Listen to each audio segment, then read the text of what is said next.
I'm 58 next month. I've lived there for a year. It's a nice place.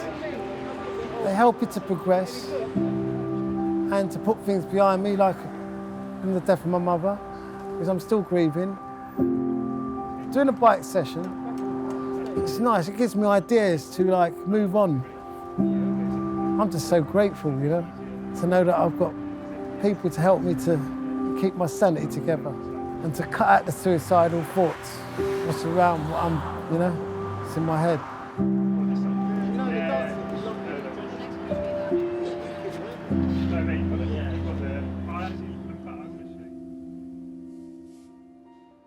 The Single Homeless Project is a London-wide homeless charity that works across all of the boroughs and offers a range of services.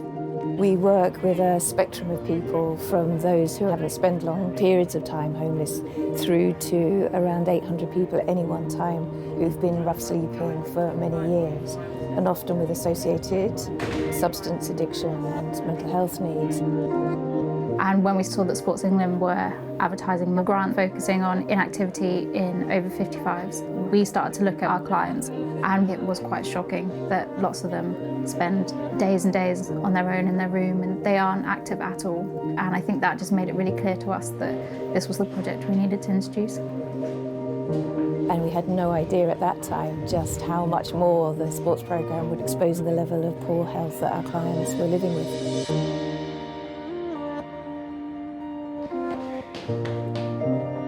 Stuart, sorry to bother, it's just Sam. We're doing a little sports day today. If you want to come just for a little bit, we're hopefully going to leave in about 15, 20 minutes.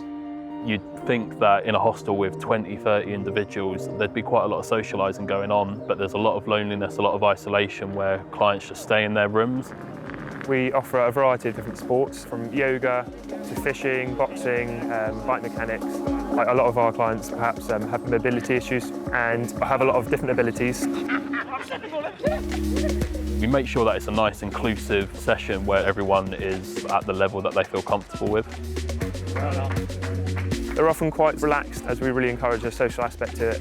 They're often very fun sessions. It's nice to see all their different personalities work together. And I think the aim of our sessions isn't just to sort of improve the physical health, but to give them the social skills to develop past sport. With the sports programme, you're dealing with people hearing voices. I'm dealing with people who come from prison. Might be abused when they was young or something that's happened to them. So you've got to find a way how to approach them. You must have that trust and give them that space to talk. So I always listen a lot.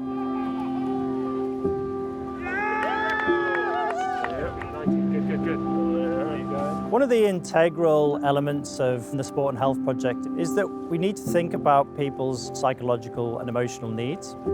Quite often we find that people have had traumatic experiences, and this plays a related role in how they've come to be homeless.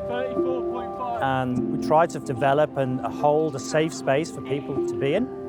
And having this kind of program is really gold dust because it has identified unmet health need.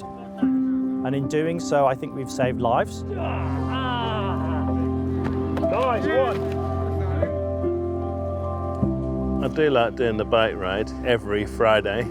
I try and give it my all, really. We come out here in a group and we do it as a circuit, basically. We take it at our own pace, kind of thing.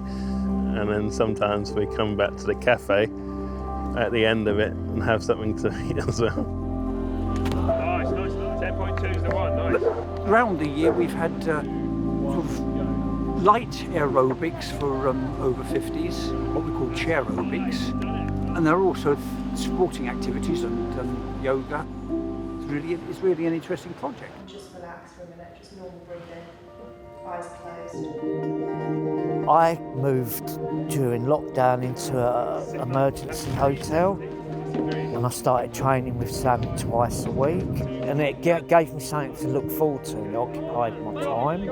So yeah, it was excellent. You just feel better about yourself, getting involved. Because otherwise you're just sitting around and you're just thinking about things, but with them you've got something to fix your mind on, and it just helps. Like they play games with us. They explain it properly. They're fair with it. You know, they have a go with you as well. It's brilliant. Absolutely brilliant. Well, when you're doing the activities, even afterwards, you leave with a buzz, and then for the rest of the day, I know I'm going to be fine. Tomorrow's just another day, but it's fun, and it certainly puts me in a great mood. They come back and they're invigorated. They have a sense of belonging. Over time, we do see a difference. So we might have an individual who just, you know, for the first couple of sessions just poke their head round the door, and then within the space of a month, they're regularly participating. I think the willingness of the client to get involved breaks down social perceptions that maybe the homeless don't want to get involved in sport, but actually they do. It's just they don't have the opportunities to do so. It's one of the only times you ever see any of them actually getting in out of their rooms and engaging for more than half an hour or so with something that, you know, they obviously clearly enjoy. In 2019, we won the London Sport Award, which I think was probably the point that highlighted how far the project's come. We've got over 600 people involved in regular sessions now, and a big army of volunteers and 3 full-time staff. And we did an annual sports day event, which was huge. And we built gyms into the hostels that clients can use. It's just incredible to think where it's come over 3 years. Our plans for the future are to lower the age limit on the sports programmes and make sure the service is open to everybody. We want to put in place a wellbeing programme, do much wider training on health-related issues for all of our staff, and introduce posts that help our clients navigate the health system more readily than they are at the moment.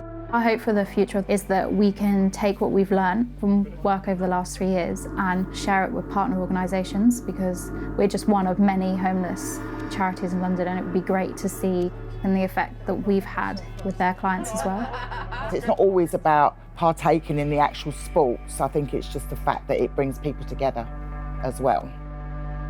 As we think more about what the future of London holds, this sort of work is only going to become more and more important.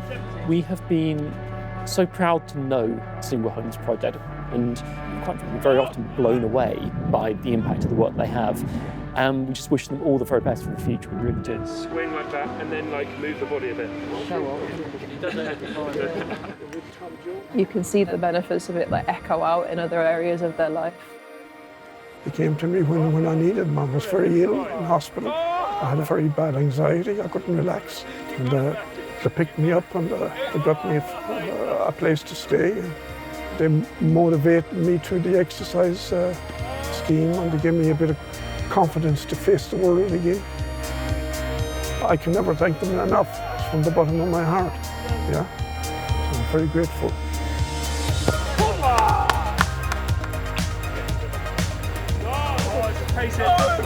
Get it on!